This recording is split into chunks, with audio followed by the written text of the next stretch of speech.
kemudian ada tulisan loft ya, diklik. Nah dia akan nanya kurva yang mau di loft itu yang mana, dan itu berurutan ya. Kalau dua ini pasti salah satu ada yang awal dan akhir. Tapi kalau kurvanya udah banyak, itu harus berurutan supaya dia jadi satu surface, gitu ya. Ini saya kasih contoh dulu. Kalau dua dia satu ya, klik satu, klik kedua, terus klik enter. Nah dia akan nanya begini, kita klik OK. Ya ini satu kurva yang loft. Oke. Bentuknya tidak terlalu sempurna, tapi dia berhasil membuat definisi surface. Oke. Kalau kurvanya 3, misal seperti ini ya. Ini saya copy, copy. Kemudian saya tarik ke belakang, gitu ya, misalkan di sini. Oke.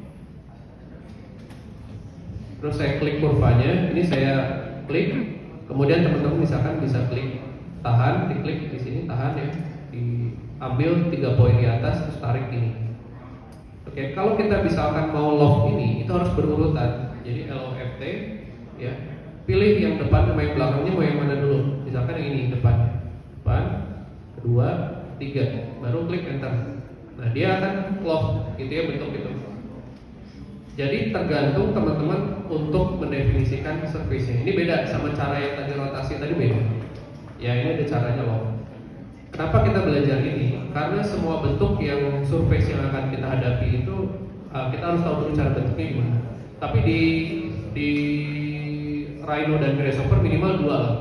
Ya cara ini, cara bikin surface bidang itu digeser kayak tadi. Dia punya satu jalur di dunia geometri arsitektur itu bukan follow me, tapi namanya sweep, SWEP, sweep ya. Nah sweep ini dia akan selalu punya 2 patokan, bentuk profil sama jalurnya ke arah mana. Kalau follow me kan gitu, dia punya bentuk, kita tarik sesuai jalurnya, maka dia ikut ya, itu follow me, SketchUp. Tapi kalau di arsitektural geometri nggak ada istilah follow me, adanya sweep. Di Revit pun sama, di arsitektur rasanya sama, namanya sweep. Jadi kalau kalian mau bikin profil tuh nanti pakai BIM di Revit, itu namanya sweep. Jadi bikin satu profil di bagian fasad gitu ya, itu namanya sweep. Oke, nah cara sweep itu macam-macam. Ya, ada 2 profil berbeda, ada yang sama. Kalau misalkan sweep ya, kalian ketik aja sweep, dia muncul ada sweep 1, sweep 2. Maksudnya itu kalau sweep 2 itu kayak gini, kurva depan, kurva belakang itu beda. Maka dia akan blending si kurvanya. Tapi kalau sweep 1 berarti kalian hanya mengandalkan satu kurva profil. Oke, dan pakai sweep 1 ini diklik, ini sama. Terus pilih dulu deh si profilnya, ya misalkan ini, ya sweep shapes-nya yang ini, ya. Oh sorry, dia nanyanya railnya dulu. Sorry saya lupa ngingetin. Oke, sweep 1, dia nanya railnya yang mana. Saya pilih yang ini railnya. Oke, railnya yang ini. Dan saya nggak pilih 2 rail, saya pilih 1 dulu. Kemudian dia nanya sweep shapes-nya yang mana. Saya pilih yang ini. Oke. Habis rail dia pasti nanya shapes-nya. Terus klik enter atau spasi. Nah ini kalau ini teman-teman klik OK, maka dia akan lurus seperti ini. Karena dia satu profil. Kalau sweep 2, dia akan nanya first railnya yang mana. Rail yang ini dengan rail yang ini. Oke, baru dia nanti muncul setelah pilih 2 rail, dia akan nanya shapes-nya yang mana aja. Saya pilih ini, saya pilih yang ini. Teman-teman klik enter, baru dia jadi seperti ini. Itu ya. Jadi teknik dari kita bikin surface itu berbeda dengan SketchUp. Kalau SketchUp garisnya ditutup dulu, baru profil. Kalau sudah klik enter, nah di sini diganti. Jadi ada rebuild, ya. Kalau rebuild dia bentuknya seperti itu. Nah, control point ini mengatur kelengkungannya. Kalau kalian tambahkan misalkan 10, maka dia akan berimpact ke bentuknya ya. Nah, ini 10 ya. Dia jadi mendekati dengan kurva aslinya. Kalian tambahkan 30, control point-nya itu lebih banyak lagi. Nah dia akan lebih rapi lagi. Oke, terus ada pilihannya Revit cross section. Ya ini untuk bikin kelengkungannya dan lain sebagainya. Ketika kalian klik yang maintain height-nya maka akan rata gitu ya. Biasanya sih saya pilih yang do not change, kemudian di sini ada maintain height. Cross section ini yang mengatur ini tadi, apa perpotongan nanti sih ini. Oke. Kalau ada yang bingung sambil menjelaskan, teman-teman bisa gunakan yang ketiga ini, ya. Nah, dari bentuk yang solid ini, gimana caranya kita bikin satu ketebalan ini? Oke. Dan ini nggak mungkin kita offset, kita tarik ke belakang, karena di sini jalurnya beda. Gimana supaya dia dari ujung depan sampai ujung belakang punya ketebalan yang sama?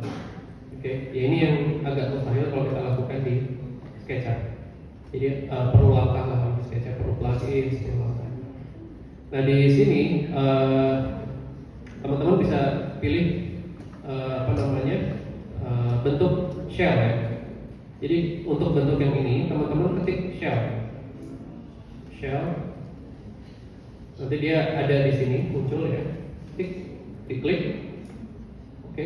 Thicknessnya di sini defaultnya 1, nggak apa-apa, diklik aja 1, ketik 1 ya, kemudian enter.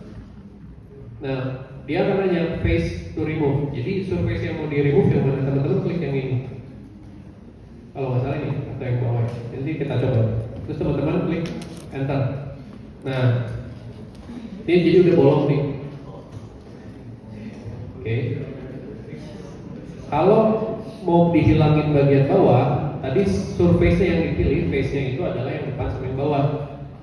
Ya, pada saat kita mau hilangkan, ya, misalkan Ctrl Z, kita pilih shell, ya, diklik. Ini dengan yang bawah, kita klik enter. Nah ini, jadi dia hilang. Bagian bawah sama bagian belakang ya, tadi belum dihilangkan. Jadi ada 3 surface, shell, terus klik surface-nya 2 dan yang 3 di belakang, terus klik enter. Nah, nanti dia bolong.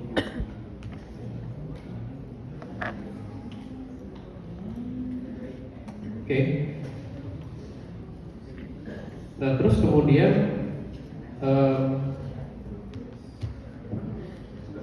kalian kebayang nggak kalau kayak bikin louver itu kan ada bendanya, ada jedanya, ada bendanya lagi terus ya berulang.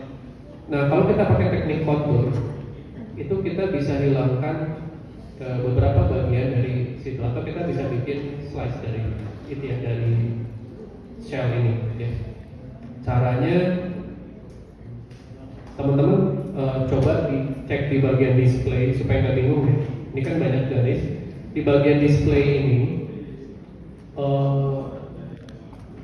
dilihat ada gambar yang TV tadi ya. Atau ketik di atas ini display. Nah ini ya, display properties. Atau kalau nggak muncul, teman-teman klik di bagian kanan ini ada options, diklik, terus ada show or hide tabs. Nah di sini pilih ke bawah ada display. Nah ini diaktifkan, nanti muncul ini. Nah, setelah muncul, pilih gambar TV ya, display tadi, terus ISO curve-nya dimatikan aja. Nah nanti dia bisa muncul seperti ini, kita pakai contour. Ya.